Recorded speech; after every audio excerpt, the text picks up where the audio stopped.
There's some involvement by the media by either knowingly helping to conceal these efforts or by simply looking the other way or not understanding how it all works. The very best source of comprehensive analysis and reports on this theory of weather control and creation is Weather War 101. His or her work can be found on the YouTube channel Weather War 101 and at the website weatherwar101.com. The work by this person is extensive, and they do a much better job of explaining what I'm going to attempt to in this brief video. However, they explain all of this over a longer series of videos and through articles that delve into complex areas. Overall, I hope that my efforts by producing this video will help to draw attention to the issue and cause people to quickly migrate to Weather War 101 for more in-depth information. But we're a fickle and impatient society. Eventually, somebody's going to have to spell this out in a 30-second soundbite, and that person isn't going to be me. One goal I had in addition to explaining this theory was to attempt to use evidence that was current or very recent. So I chose to analyze the recent hurricane, Hurricane Joaquin.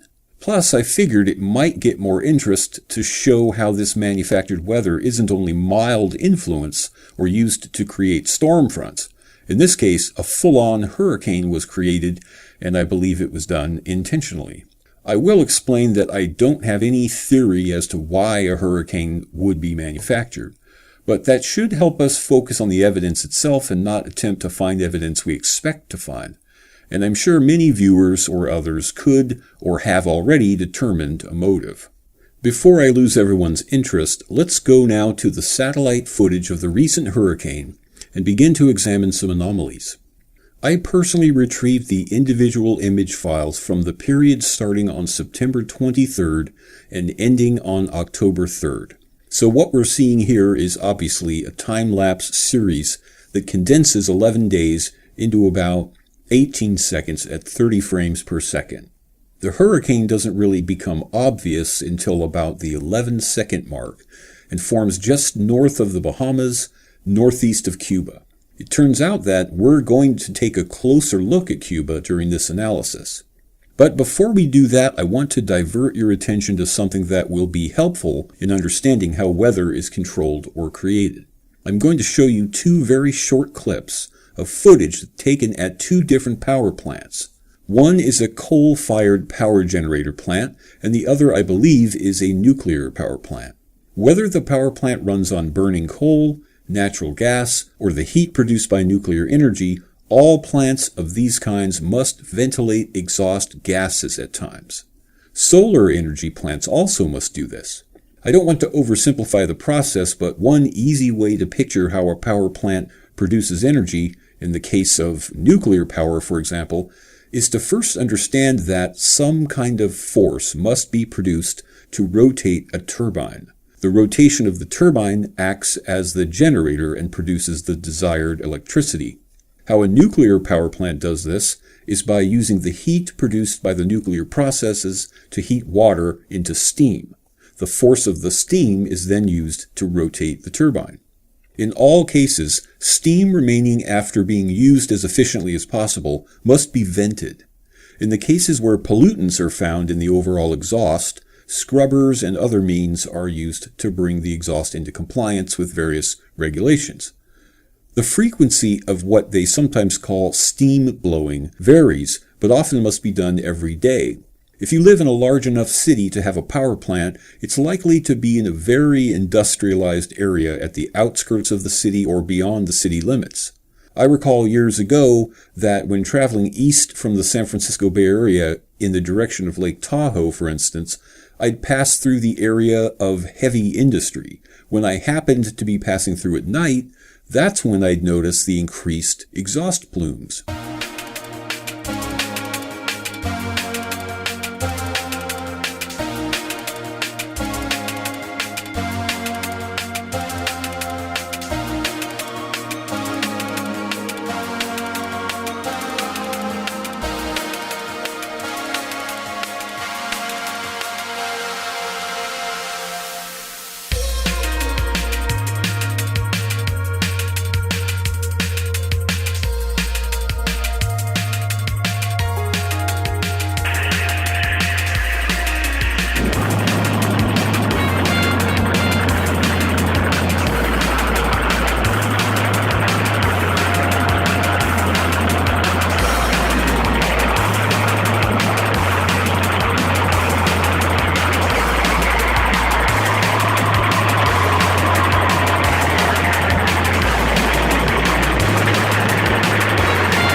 Now, after seeing those clips and observing for yourself the sheer volume of water vapor along with the other gases being essentially injected into the lower atmosphere, do you think there was enough there to produce a cloud or two?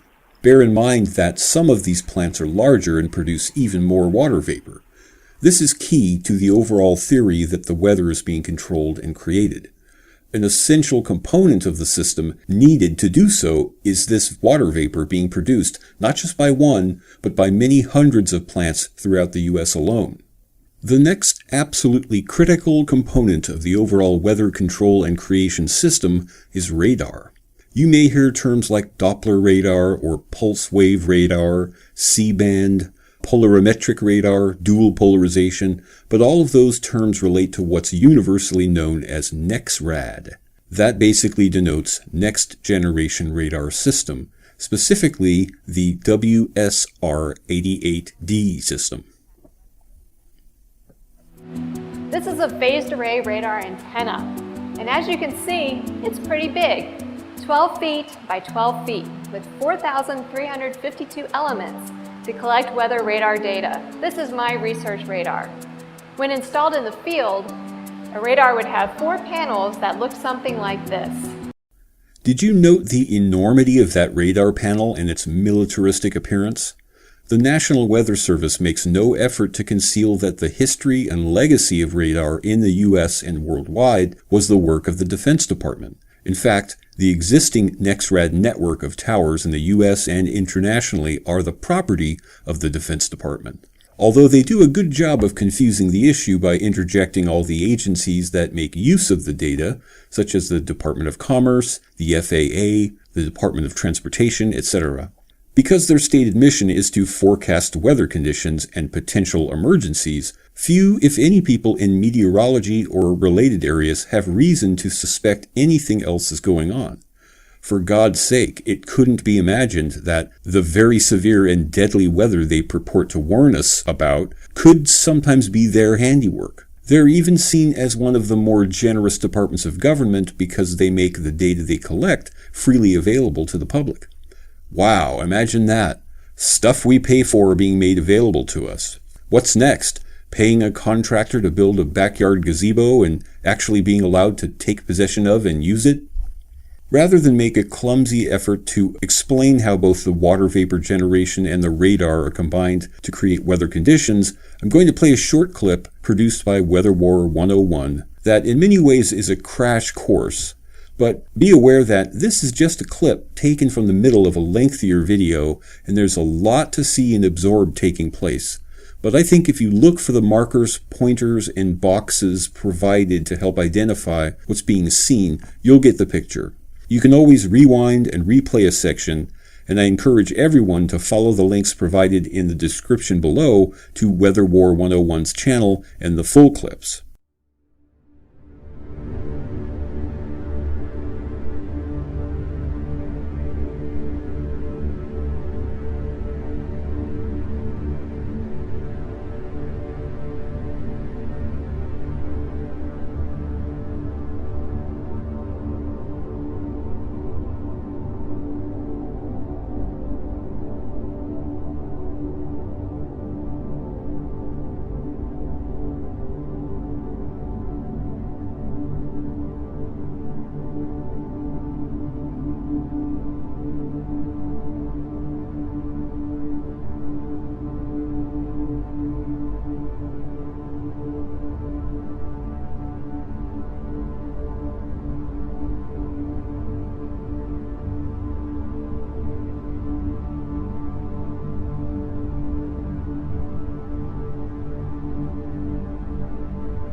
That right there was a stellar example, and obviously took a lot of tedious work. As I said, I won't attempt to explain in greater detail these processes, and instead encourage you to visit Weather War 101 on YouTube for that information. However, I do want to take a stab at analyzing some elements seen in the recent hurricane footage we previewed earlier. What I noticed in the satellite imagery of this hurricane forming poses new questions and keeps us on our toes. To focus on this, I'm only going to show the white-colored precipitation layer. In the general area of interest, I've marked the location of each NEXRAD radar installation in this orange color. For some added perspective, I've marked the 4 nuclear power stations in Florida and 1 in Georgia in this bright red color. The area I'd like to focus on is Cuba, shown by the arrow coming in from the bottom right here. What I suggest looking at is the sudden bursts of white precipitation seemingly in union, because I thought it would be interesting to check the frequency or pulse of these bursts. I'm setting a timeline above and running a counter for reference. The counter will pause just until the first notable burst, okay? Now at each burst I've flagged the timeline until about 11 seconds in, when the effect becomes somewhat indistinguishable.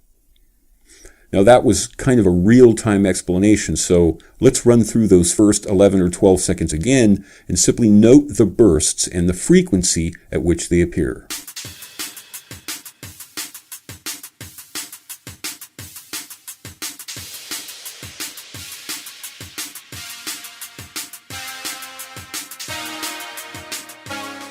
Okay, so in my opinion, there's a distinct and pronounced group of points in Cuba where water vapor is emanating. The geography of Cuba, the location of the island, and small size would indicate a somewhat consistent climate, and it does have a consistent climate. However, it appears that October is the month of highest precipitation and rainfall. October is also the month of the least sunlight. So the fact that clouds are forming in late September into October while hurricane conditions are forming near the island isn't unusual. But the pulsing frequency of the vapor bursts seemed possibly deliberate and didn't match closely enough to the daytime-nighttime cycle. But the most unusual aspect when considering Cuba and water vapor generation is that Cuba has no nuclear reactor power plants and no large fuel or gas-powered plants. Cuba has a surprising number of hydroelectric dams, the difference there being that no heat is required to power the turbines and therefore no steam is generated. Solar and wind have also been growing sources of electricity. For the most part, however, Cuba has made do with a few models of portable diesel fuel generators that produce less than 2 or even 1 megawatt and produce very little exhaust gases or vapor as a consequence. So ultimately, without knowing more about possible vapor sources and without viewing the radar activities, it's not possible to tell if there's anything unusual going on here. It may be that the water vapor has another, more commonplace explanation. I think I've covered as much as I could hope to without getting into the areas I'm unqualified to explain. Weather War 101 and others can provide more fascinating information about this apparent conspiracy. There's a lot I've left to be explained and other aspects to consider, such as motive, related sciences, repercussions, and how this all may relate to both the climate change agenda and the controversial aerosol spraying or chemtrails phenomenon.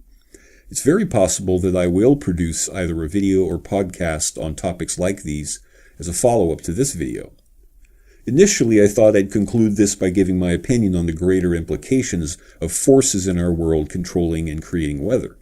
But considering how much this seems like a continuation or extension of other disputed conspiracies, people who tend to consider these alternative views can surely figure out for themselves where to file this information.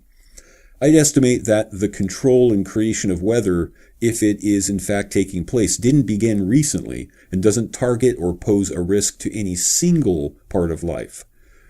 Either the damage has been done or the really bad effects are still to come. But the sense I have is that the impact on our reality has been widespread but subtle.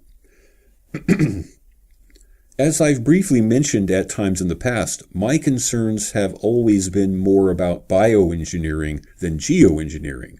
I'm very interested to learn where these two fields meet and how what I've discussed in this video might coincide with bioengineering. I've had a project folder